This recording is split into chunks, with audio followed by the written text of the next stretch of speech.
Hi hello ನಮಸ್ಕಾರ friends, ಸುಶ್ರೀಸ್ ಕಿಚನ್ಗೆ ಸ್ವಾಗತ. ನಾನು ನಿಮಗೆ ಇವತ್ತು ಮಾಡಿ ತೋರಿಸ್ತಾರಂತ ರೆಸಿಪಿ ಬಂದ್ಬಿಟ್ಟು ಪಾಪ್ಕಾರ್ನ್ ಸ್ನ್ಯಾಕ್. ಈ ಪಾಪ್ಕಾರ್ನ್ ಯಾರಿಗೆ ಇಷ್ಟ ಇಲ್ಲ ಹೇಳಿ, ಎಲ್ಲರೂ ಇಷ್ಟಪಡೋಂಥ ರೆಸಿಪಿ ಇದು. ಈ ರೆಸಿಪಿನ ಮನೆಯಲ್ಲೇ ಸಿಂಪಲ್ ಆಗಿ ಯಾವ ಥರ ಮಾಡಬೇಕು ಅನ್ನೋದನ್ನ ನಾನು ನಿಮಗೆ ತೋರಿಸ್ಕೊಡ್ತೀನಿ.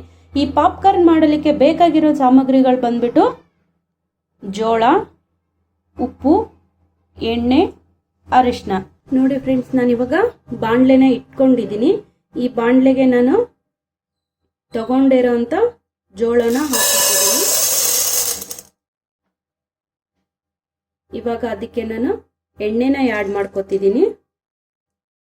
ನಿಮಗೆ ಎಣ್ಣೆ ಇಷ್ಟ ಇಲ್ಲ ಅನ್ನೋರು ನೀವು ಬೆಣ್ಣೆನೂ ಆ್ಯಡ್ ಮಾಡ್ಕೋಬಹುದು. ನನಗೆ ಬೆಣ್ಣೆ ಇಷ್ಟ ಇರ್ಲಾರ ಕಾರಣ ನಾನು ಎಣ್ಣೆನ ಯೂಸ್ ಮಾಡ್ತಿದ್ದೀನಿ.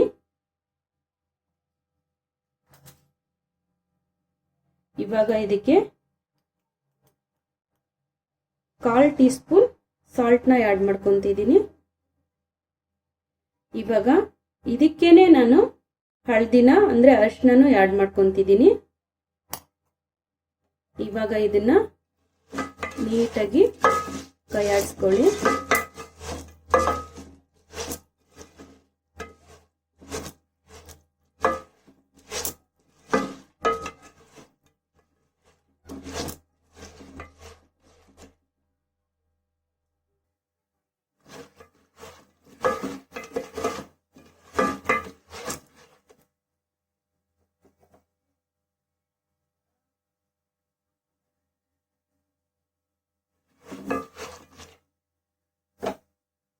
ಫ್ರೆಂಡ್ಸ್, ನೀವು ಹೊರಗಡೆ ತುಂಬಾ ಸಲ ಪಾಪ್ಕಾರ್ನ್ ತಿಂದಿರ್ತೀರಾ, ನೋಡಿರ್ತೀರಾ. ಇದನ್ನ ಯಾವ ತರ ಮಾಡ್ತಾರಪ್ಪ ಅಂತ ನಿಮ್ಮ ಮೈಂಡ್ ಅಲ್ಲಿ ಒಂದ್ಸಲ ಬಂದಿರುತ್ತೆ. ಏನು ಇಲ್ಲ ಫ್ರೆಂಡ್ಸ್, ಇದ್ರಲ್ಲಿ ನಾನು ಯಾವ ತರ ಮಾಡ್ತಿದ್ದೀನೋ ಇದೇ ಸಿಂಪಲ್ ಆಗಿ ನೀವು ಮಾಡ್ಕೊಂಡ್ರೆ ಮನೇಲಿ ಹೊರಗಡೆ ಸಿಗೋ ಪಾಪ್ಕಾರ್ನ್ ಗಿಂತನೂ ನಿಮ್ಗೆ ತುಂಬಾನೇ ಚೆನ್ನಾಗಿ ಬಂದಿರುತ್ತೆ. ತುಂಬಾನೇ ಚೆನ್ನಾಗಿರುತ್ತೆ ತಿನ್ನಕ್ಕೆ. ಮಕ್ಳಿಗಾಗಿರ್ಬೋದು, ನಿಮ್ಗಾಗಿರ್ಬೋದು, ಈವ್ನಿಂಗ್ ಸ್ನ್ಯಾಕ್ಸ್ಗೆ ತುಂಬಾನೇ ಚೆನ್ನಾಗಿರುತ್ತೆ.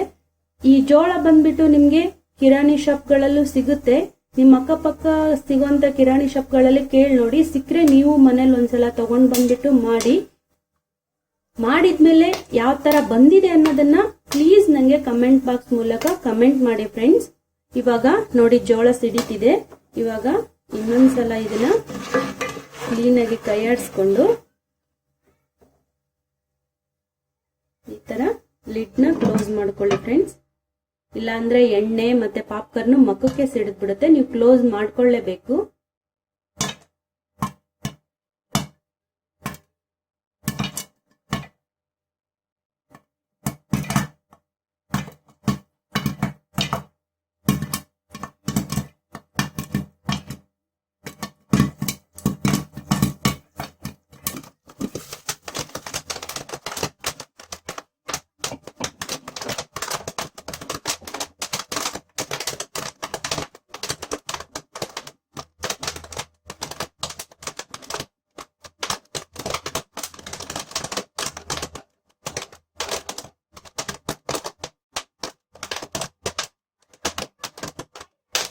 ನೋಡಿ ಫ್ರೆಂಡ್ಸ್, ಪಾಪ್ಕಾರ್ನ್ ಯಾವ ತರ ಬಂದಿದೆ ಅಂತ ನೋಡಿ, ಎಷ್ಟು ಚೆನ್ನಾಗಿ ಬಂದಿದೆ.